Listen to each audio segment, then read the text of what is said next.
Okay, so in this section, which is section number 1, this is the hardware section. Basically, what we're going to do in this hardware section is we're going to show you the front panel, the main CPU. We're going to show you the 3 digital input cards inside the D25, and we're going to show you the digital output card, the 1 analog input card. We're going to show you the CT and VTs, how do they clip in and get mounted.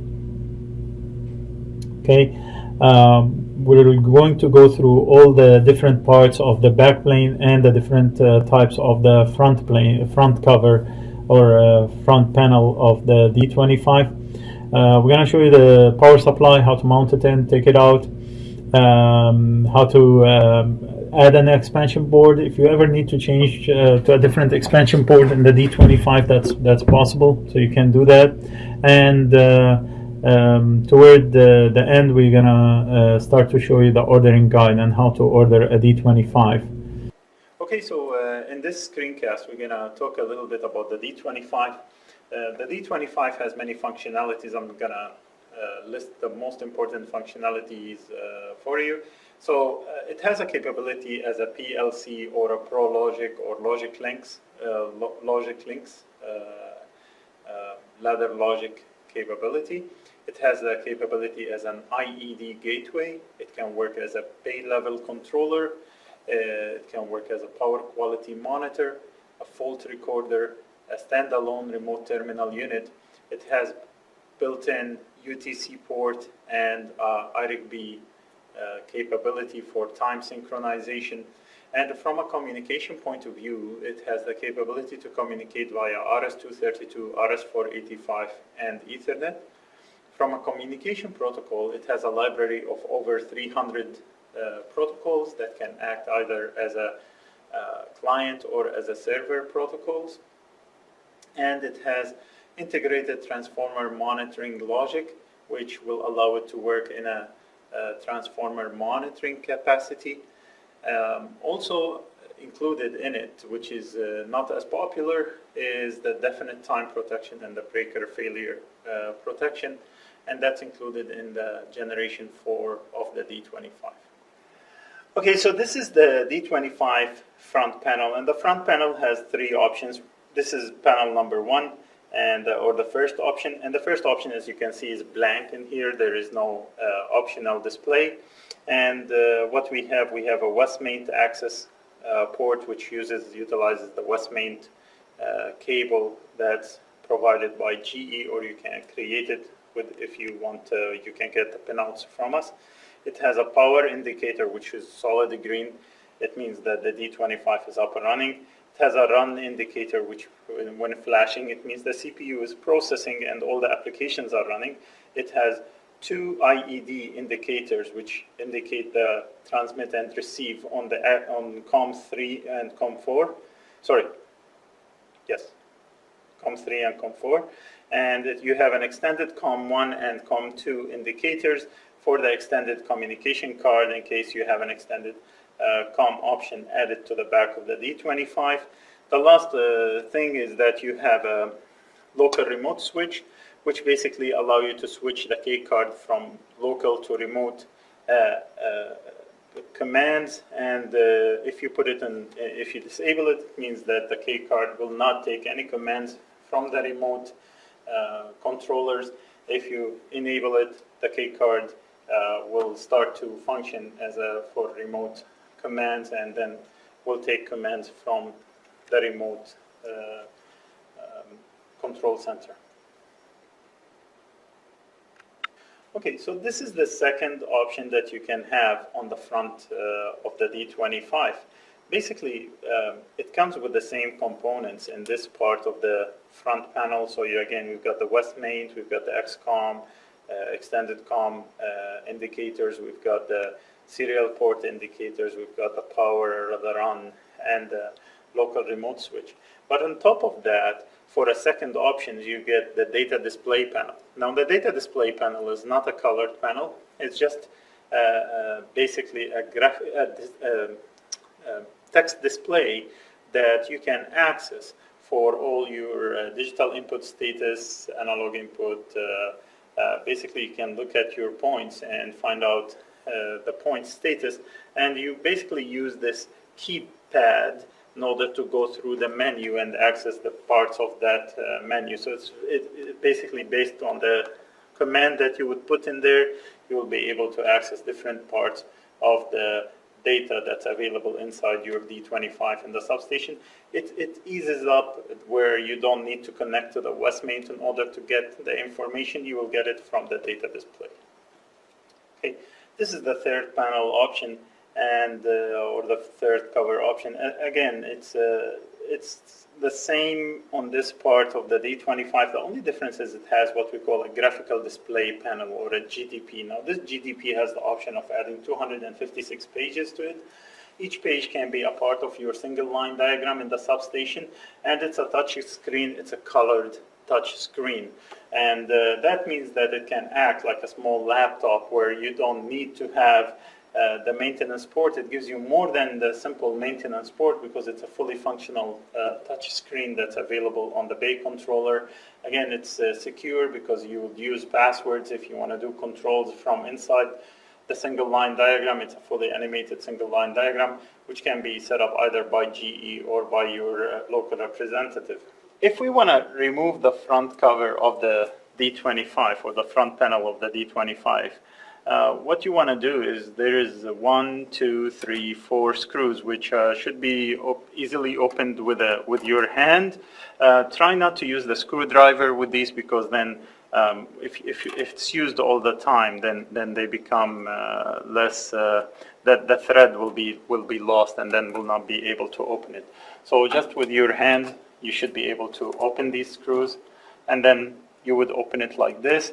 Now, one thing about the D25 is this front cover slides out. So if you need to slide it out, right, you want to make sure that there is nothing flushed against it that would prevent the D25 door from opening all the way down and from sliding out. So we have a ribbon cable in here. We'll disconnect the ribbon cable, right?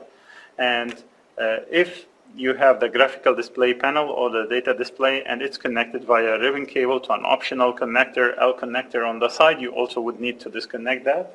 And to take out the front cover, you just slide it out, right? As you can see in the bottom, there is these lips, which are, it's very simple. It slides in and slides out. And then once you slide it out, you can take it out just like that, right? So this is where these lips basically slide inside and would have a firm grip so that the front cover is securely placed in place. And so I'm going to show you how to put it back again, right? So it's back in, right?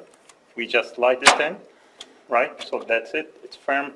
And again, we can connect the screws to the D25. Okay, so this is the back of the D25. We've talked about the front. Now we're going to talk a little bit about the back of the D25. This is basically the power supply connection, and in the power supply you've got a 24 volt ISO out or a 48 volt ISO out.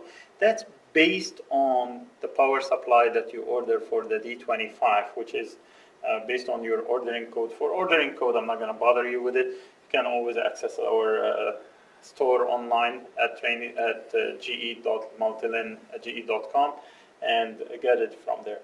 Next is where we connect the power that feeds into the D25, and as you've seen, we've got ground, neutral, and live connections to the power supply. That's the main power in coming in, and again, you've got all the options on the power that's available on our ordering guide. Now, this is the power switch. That's how you turn on and off the D25. There is a fuse in order to prevent any damage to the power supply in case the input power is not proper.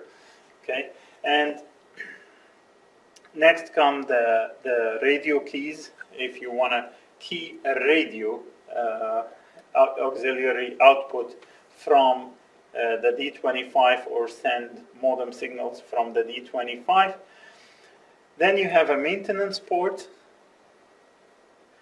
an UTC IRIG B port as noted in here. So we've got D25 main, we've got UTC IRIG-B. We've got, this is the first COM port, or COM3. And this is the second COM port, or COM4, right? So you've got, or sometimes they know them as IED1, IED2 ports, right? If you buy an expansion card inside the D25, you have many options. So this one is equipped with the Ethernet copper option. So you've got 2 Ethernet copper ports, right? You can also have fiber expansion. You can also have another 2 serial ports, similar to these serial ports, if you have a demand for more serial ports in your bay or in your application of the D25. So it depends on your application in the site for the D25 as to which expansion option. This also can be blank if you don't want an optional card, and it's optional to be added in the future. So you don't have to purchase it at the time or get it at the time you get the D25. Okay.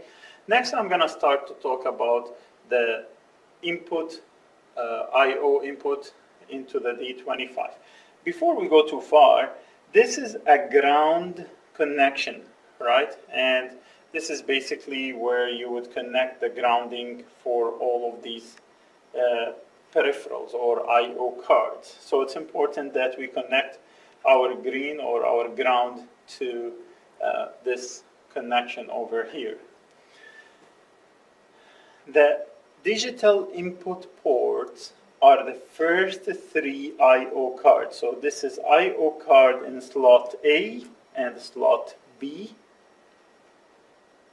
Okay, this is the first I/O card. Okay, and what you will see is that the first terminal blocks, the 2 terminal blocks, right, are responsible for the voltage. All right. And then the second 2 terminal block connections, right, are for the first point, or 1A, 1B. And then we've got 1C, 1D. Somebody will ask me, well, how do we know that? How do we know that the first 2 would be plus minus volts and then 1A, 1B? The guide at the top of the D25, right, will show you that. So in A, or in the position A, the first 2 terminal blocks are plus minus voltage, right? The second terminal blocks are 1A, 1B. That's your first digital input. 2A, 2B, that's your second digital input, right? So that's why this chart has been placed on top of the D25 in order to assist us in guiding us on the terminal blocks. It's as a quick cheat sheet in the site to assist us with the connections or with the wiring for your wire chiefs in the site. Okay, so basically, coming back to this, right, we've got 32 digital inputs in every card, or 16 in every bank. So for, basically for bank A, all right, I've got 16 digital inputs, and 16 digital inputs on bank B. I've got 16 digital inputs on bank C. I've got 16 digital inputs on bank D. I've got 16 digital inputs on bank E and 16 digital inputs on bank F. So across one physical card, we will get 32 digital inputs, okay, which is 2 banks. Or across the 3 cards, we will get a total of 96 digital inputs. That's basically 32 plus 32 plus 32 digital inputs. You don't have to purchase all the cards at the same time. You can get one card and then expand it as the requirement increase in your substation. Okay, so these cards can be added to the D25 as the future require you to do it. Then we've got the K card, or the digital output card. Now the digital output card, which has 32 digital outputs, right? The way it works, or 16 depending on your configuration, right? The way it works is this slot in here can be high or low voltage, depending on the requirement. Again, the ordering guide can be used inside your, seen inside our store for ordering guide. Okay, this is the analog input card or the analog input slot. And again, for analog input, you can have up to 16 analog inputs. Now, at the bottom of the D25, so this is all DC connections. This is our AC connections, right? So we can connect our current transformers and voltage transformers directly in here. And for the CT and VT readings, which we're going to show you during the configuration, the type of CTs and VTs options that are available, right?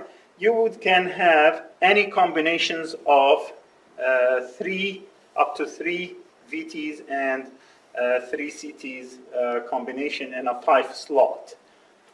Okay, so we'll show you that during the demonstration. Okay, so after we remove the front cover of the D25, what we're looking at here is the main processor or the main motherboard of the D25, and this is where all the processing is taking place. So the first thing is you've got a digital signal processor or a DSP card in here. I'm just going to remove the DSP card to show you what's under the DSP card. Okay, there comes out my DSP card. Also in here you've got a memory expansion card, right? Which means that you can have either 4 meg or up to 20 meg, which means if you want to have the extra 16 megs, that's what this card is all about, right? So you add the extra 16 meg expansion, and it comes with its own battery. The shelf life of this battery is 5 years, which needs to be replaced periodically by your maintenance department. Okay. Under the hood, so under the DSP card or the digital signal processor card and the memory card, here's what we have. The first thing first is we have 68 HC11 IO processor in here, and this 68 based processor is the one that's responsible for all your I/O card scanning and processing of the signal of the I/O card. So when we're running the D25, you have the option of getting an alarm or when this 68 HC11 processor is not running. Okay. The next is the main CPU, which is an MC68360 CPU, and this CPU is the main processor on the entire board. So that's where all the processing of the code and the applications that are running goes through this processor. Okay, just like your main motherboard in your computers. This is the flash, which is the base, the 4 megabyte flash, and like I said, you can add an expansion 16 megabyte if required. We've got the boot ROM, which is very important, and in this case, I'm not sure if you can take a look at the writing on this boot ROM. Basically, this is a boot ROM that specifies what code and what is the operating system that's running inside the D25. So what's written on it is P155-0 V310 version 310 boot U4. U4 refers to the location of this boot ROM. Okay, so if you want to run a different operating system or a higher version of the operating system, this boot ROM needs to change, and there is a tool in order to extract the boot ROM out of here, okay, that you would have to use.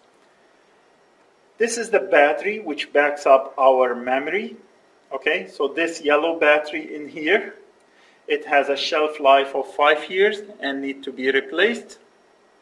Okay, and it basically backs up the non-volatile RAM. Sometimes you hear it as NVRAM. NVRAM is where we save our configuration and we save our applications that run on the D25. So if you remove this battery, you would have to download your firmware, download your configuration, and download your applications again, or the operating system. It's as if you took out the operating system and all the applications out of your laptop, and you have to do a full installation prior to doing any configuration on the D25, which is a time consuming. So it's highly recommended that this battery is replaced every 5 years in order to maintain the information that's inside the D25. The last part of this board is basically the JP3, JP4, JP5, right? And what these are jumpers that define the card wetting. What do we mean by wetting? It means voltage, whether the voltage is driven from the power supply of the D25 to the devices, or is it a dry wetting, or is it a wetting that's coming, or a voltage that's coming from outside of the D25.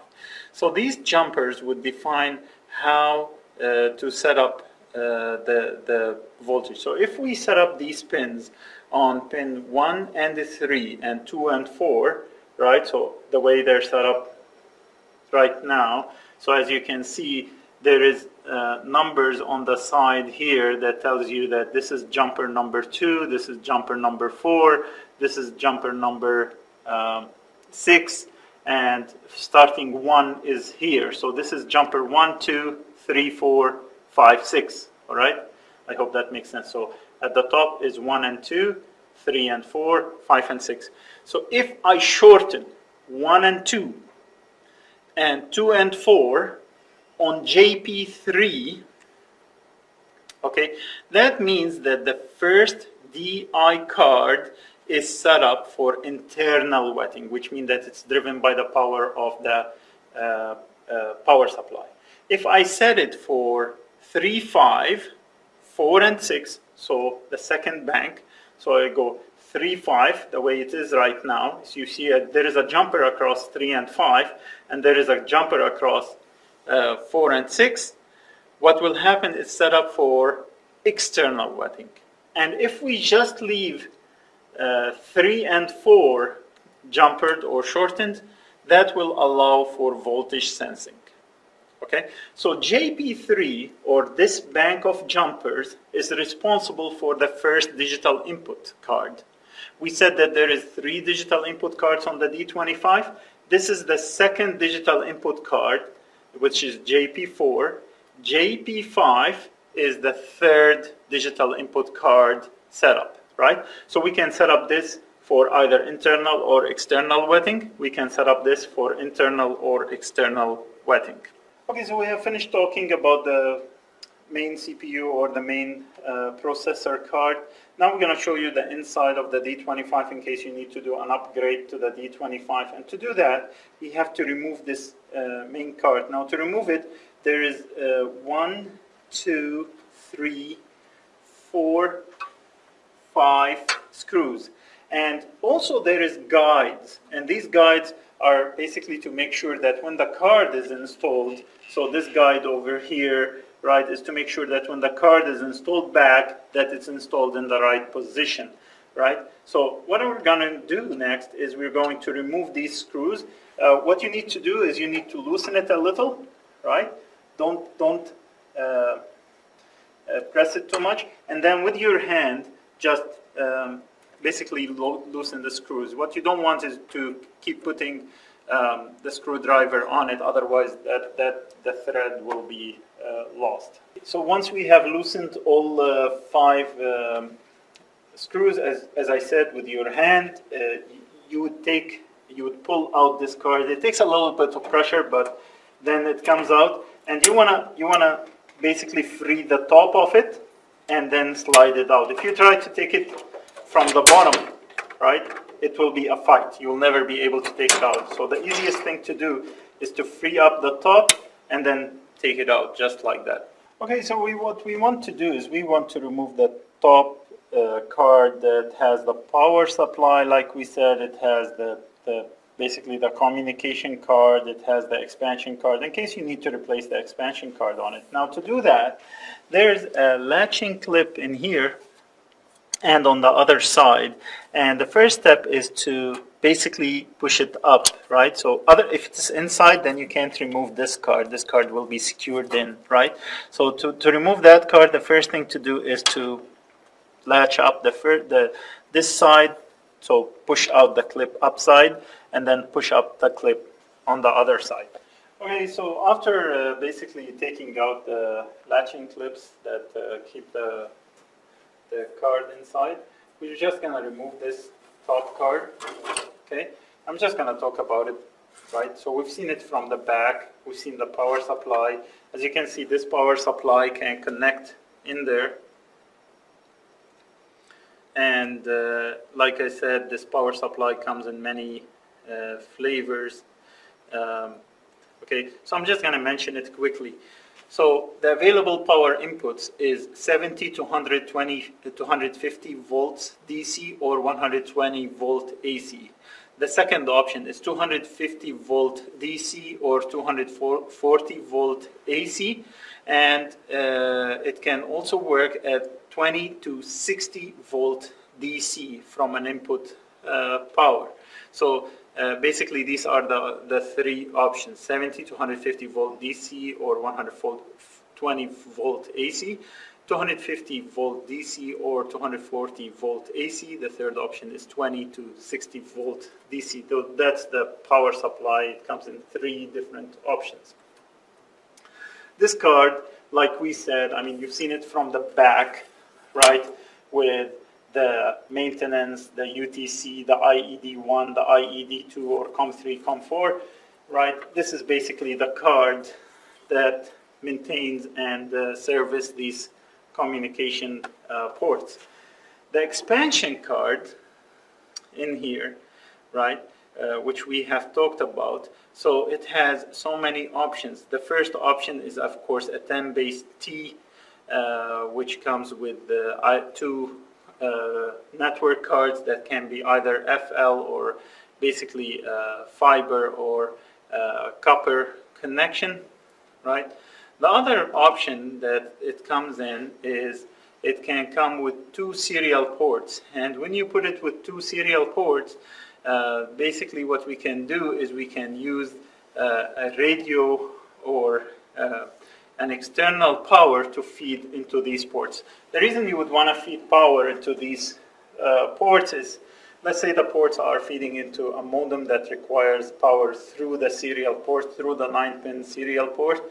Then you would feed power from the connector, and that would feed out into the two serial ports. So like I said, this is option number one, which is copper network. It can be fiber network, or it can be two serial ports that you can feed power, or just use it without power in there.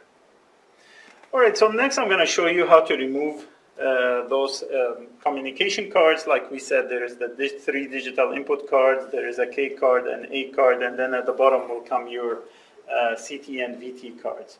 Okay, so to remove these cards, what you need to do is there is a special tool that's provided with your D25. This is the front panel of the D25. On the back, there is a card in here, and you will see those two basically plastic clips.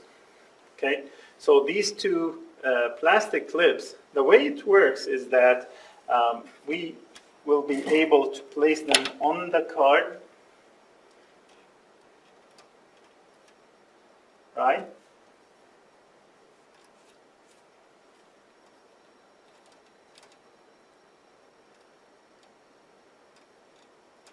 Okay, and then we'll be able to pull the card out. This will ease up the pulling of the card. Right, so once we have placed our clips in here, right, then very easily we can pull out the S board, okay? So I'm just going to show you, so basically that's why you've got these places noted. That's where the clips go, these plastic clips go, right? And this is the connector. That's where the front motherboard, this connector. That's where the front motherboard would connect to this S board or status or digital input board. And like I said previously, this digital input board can take up to 32 digital inputs. And the different card types that we have for 32 inputs, I'm just going to say it very quickly here, which you probably will see in annotation. There is the 12 volt 5 milliamps, okay, and the part number for that is 5170427. And there is the 24 volt 5 milliamps, the part number is 5170402. There is the 24 volt 10 milliamps, and the part number is 5170425. There is the 48 volt 5 milliamps, which is the 5170403. This is for the low voltage options of this card. The high voltage options, you've got the 120 volts at 0.75 milliamps, and the part number is 5170426, and the 250 volt 0.75 milliamps, and the part number is 5170428. So that's basically the 6 options of cards, 2 high voltage and 4 low voltage digital input cards. Okay, so on the K card or the digital output card, we've got 2 options here. So we've got the phase 40 option and we've got the DB25 option. So for the phase 40 is straightforward. The first 2 connectors, as we said on the top, will be the positive and negative voltage, and then you can drive the rest of the options. Now the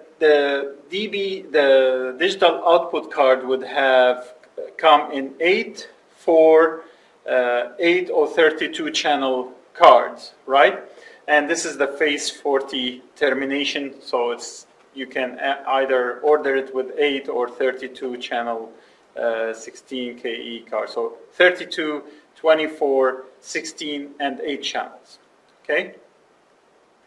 Now for the DB25, the option, you have a middle Phoenix connector in here, and this middle Phoenix connectors, I'm just going to go through the pins. So pin 1 through pin 8, right? And as noted here, you can see it pin 1 through pin 8. So pin 1 is basically an interposer coil power supply connection.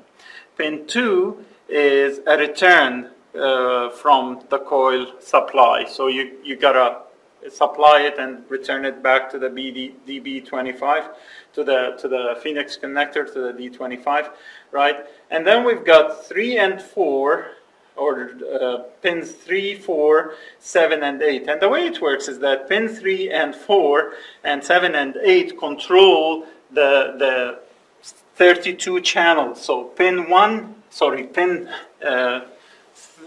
3 would control channel 1 to 8. Pin 4 would control channel 9 to 16.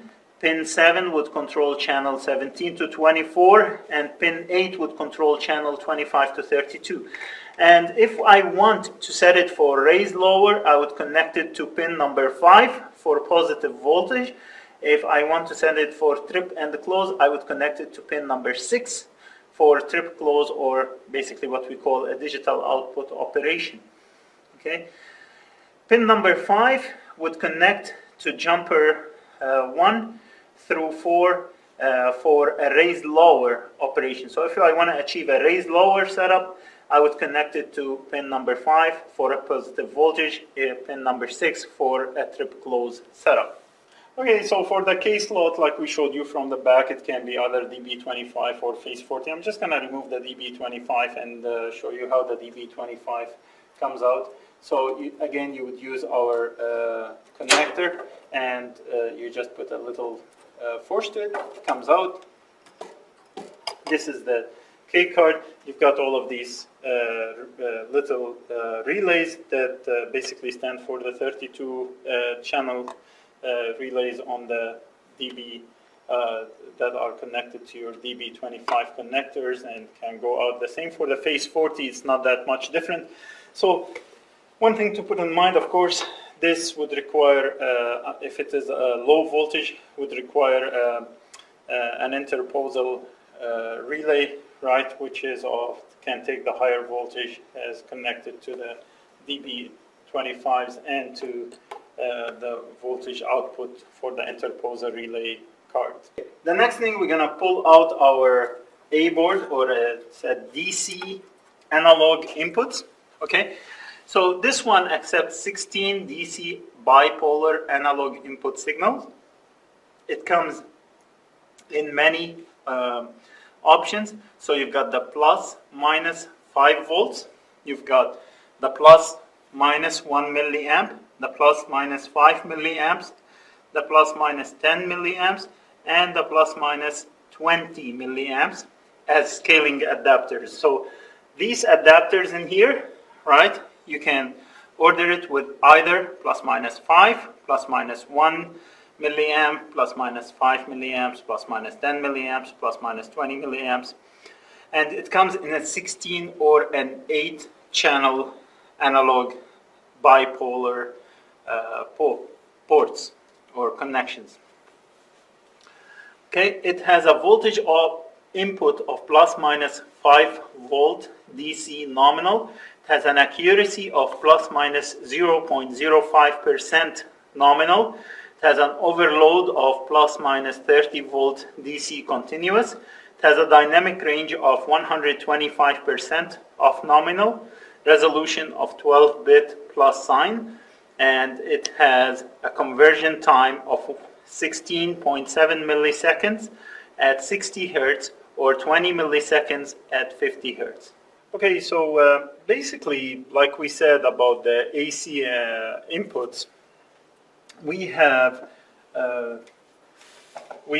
5 slots where we can add our cards, right? And these can be either CT, current transformers, or VTs, voltage transformers. So you can have 3 AC CT or 3 AC VT, but the maximum for voltage transformers is 2 max. The maximum for current transformers is 4. So we can have 4 current transformer, 1 voltage transformer. We can have 2 voltage transformers, 3 current transformers as an option. Okay, and the current and the voltage transformers card looks like this, right?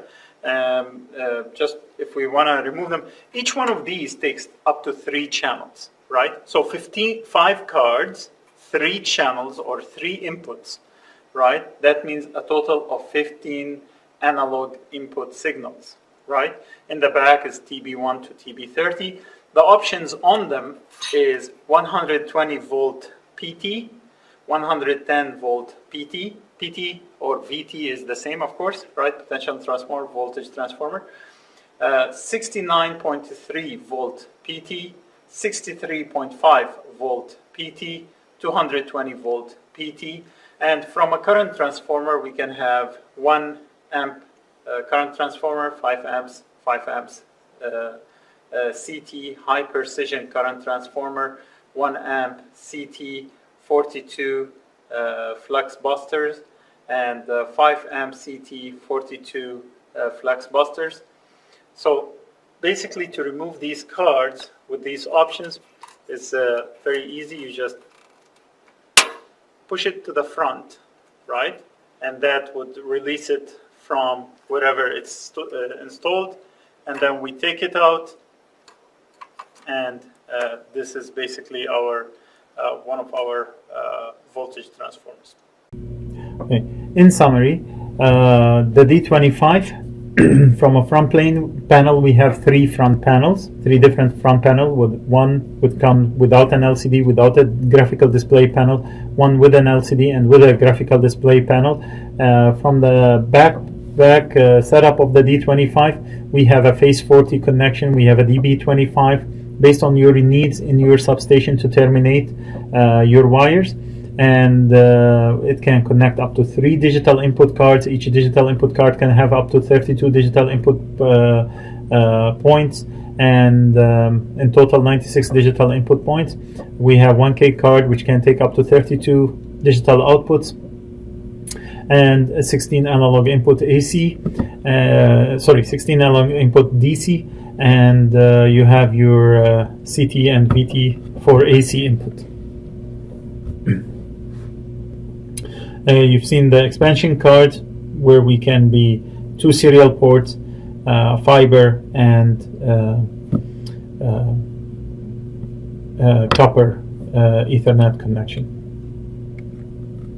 Okay, I'm going to open the phones for a live question and answers and to answer the questions that you have posted to me during this section.